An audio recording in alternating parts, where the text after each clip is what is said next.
युद्ध, प्यार, परमाणु विस्फोट, ग्लोबल वार्मिंग, कितना कुछ झेल रहा है हमारा नीला ग्रह। और आखिर इन सब का जिम्मेदार कौन है? हम मनुष्य। परंतु क्या आप जानते हैं हमारे सुंदर से ग्रह को ऐसा बनने में कितना समय लगा था? वो ग्रह जो हमारे लिए सबसे मूल्यवान है, वो कितने सालों की कठिन मेहनत का फल है, क्या आप जानते हैं? आइए आज हम चलेंगे समय में पीछे और शुरुआत से जानेंगे हमारी पृथ्वी के एक चट्टान के टुकड़े से लेकर एक जीवन से समृद्ध ग्रह बनने तक के सफर को। तो आइए हम समय में पीछे चलते हैं, थोड़ा और पीछे।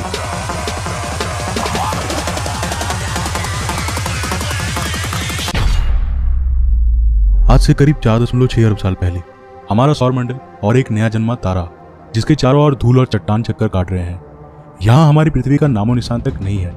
हम समय में कुछ ज्यादा ही पीछे आ चुके हैं। अभी तक पृथ्वी के बनने की प्रक्रिया की शुरुआत नहीं हुई है, लेकिन इसकी नींव तैयार हो चुकी है। ये चट्टान और धूल अब गुरुत्वाकर्षण की वजह से आपस में जुड़ रहे हैं। कई लाख सालों के बाद अब एक भीमकाय चट्टान के गोले में बदल चुकी है, लेकिन इसे हम पृथ्वी नहीं कह सकते, क्योंकि अब ये बहुत ही गर्म है। ये आज के वीनस यानी शुक्र ग्रह के समान है। आज से करीब 4.5 अरब साल पहले धरती की सतह पूरी तरह खौलते लावा से ढकी है। आप गलती से भी नीचे पैर रखने की कोशिश मत करना, वरना आपके पास दोबारा रखने के लिए पैर नहीं बचेगा। इस वक्त धरती की सतह का तापमान करीब 1200 डिग्री सेल्सियस है, यानी यह जगह फिलहाल नर्क से कम नहीं है। यहाँ ऑक्सीजन का नामो निशान तक नहीं है।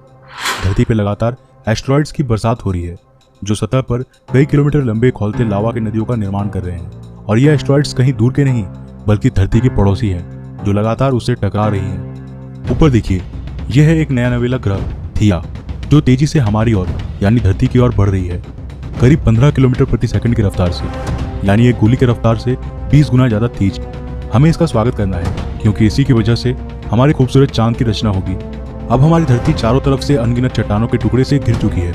यहाँ इतने चट्टानी टुकड़े हैं कि इस वक्त हमारी धरती के पास भी शनि ग्रह के समान अपना एक रिंग बन चुका है, जो बिल्कुल शनि ग्रह के रिंग के जैसा ही 2 भागों में बटा है।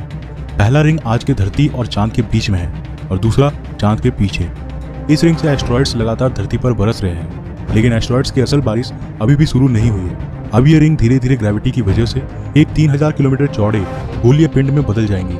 और यहाँ हम देख रहे हैं हमारे चांद के जन्म को। यह है हमारा चांद। इसमें फिलहाल कोई दाग नहीं है, और यह अब हमारी धरती के काफी नजदीक है, जिसकी वजह से यह हमें इतनी बड़ी दिखाई दे रही है। इसका सरफेस अभी पूरी तरह से गर्म लावा से बना है, और इतने करीब होने की वजह से यह लगातार धरती पर अपना गुरुत्वाकर्षण प्रभाव डाल रही है। करीब 30 लाख साल बाद अब हमारे सोलर सिस्टम में कुछ ऐसा होने वाला है जिसके बारे में आप लोग शायद ही जानते होंगे। हमारे सौरमंडल के गैस जायंट्स अपने ऑर्बिट्स में बदलाव कर रहे हैं, और इस बदलाव की वजह से सौरमंडल के एस्टेरॉइड्स और कॉमेट्स के बीच में एक ग्रेविटेशनल मेश तैयार हो रहा है, जो उन एस्टेरॉइड्स और कॉमेट्स को सौरमंडल के आंतरिक भाग में धकेल रही है, सीधे सीधे मंगल, शुक्र, बुध और हमारी धरती की ओर। यही वो समय है जब हमारे चांद को इन एस्टेरॉइड्स की वजह से उसके जाने पहचाने दाग मिलने वाले हैं। इस अवधि को कहा जाता है द लेट हैवी बॉम्बार्डमेंट।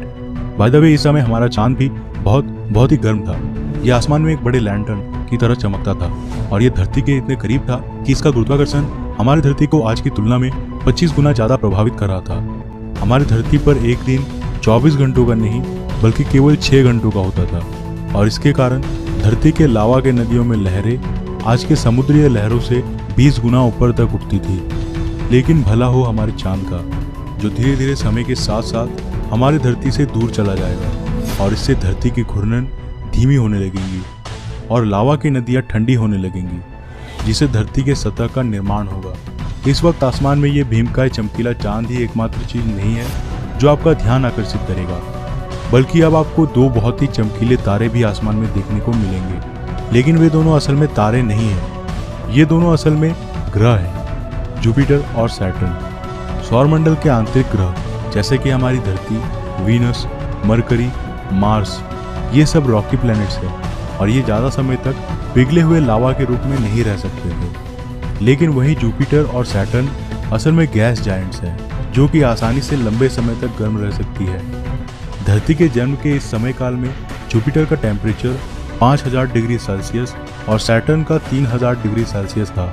इसका मतलब है कि जुपिटर उस वक्त हमारे सूरज से भी ज़्यादा चमकीला था। जैसा कि साइंटिस्ट कहते हैं कि तारे अपने जीवन के साथ साथ और चमकीले होते जाते हैं, तो उस समय हमारा सूरज आज से 30% कम चमकीला था। परंतु 4 अरब साल के लंबे अवधि में ये ग्रहें भी धीरे धीरे ठंडी हो जाएंगी। आइए चलते हैं वापस हमारी धरती पर। धरती के वायुमंडल में फिलहाल केवल एक ही गैस है, मीथेन। आप गलती से भी इसमें सांस मत लेना, वरना कुछ मिनटों में ही आपकी मौत हो जाएगी। लेट हैवी बम्बार्डमेंट के दौरान धरती पर लगातार कॉमेट्स की भी बरसात हुई थी, जिन्होंने अपने साथ पानी का धरती में परिवहन किया। इस पानी ने धरती में समुद्रों का निर्माण किया। धरती अब चारों तरफ से समुद्र से घिरी हुई थी, लेकिन यहाँ ना तो पैर रख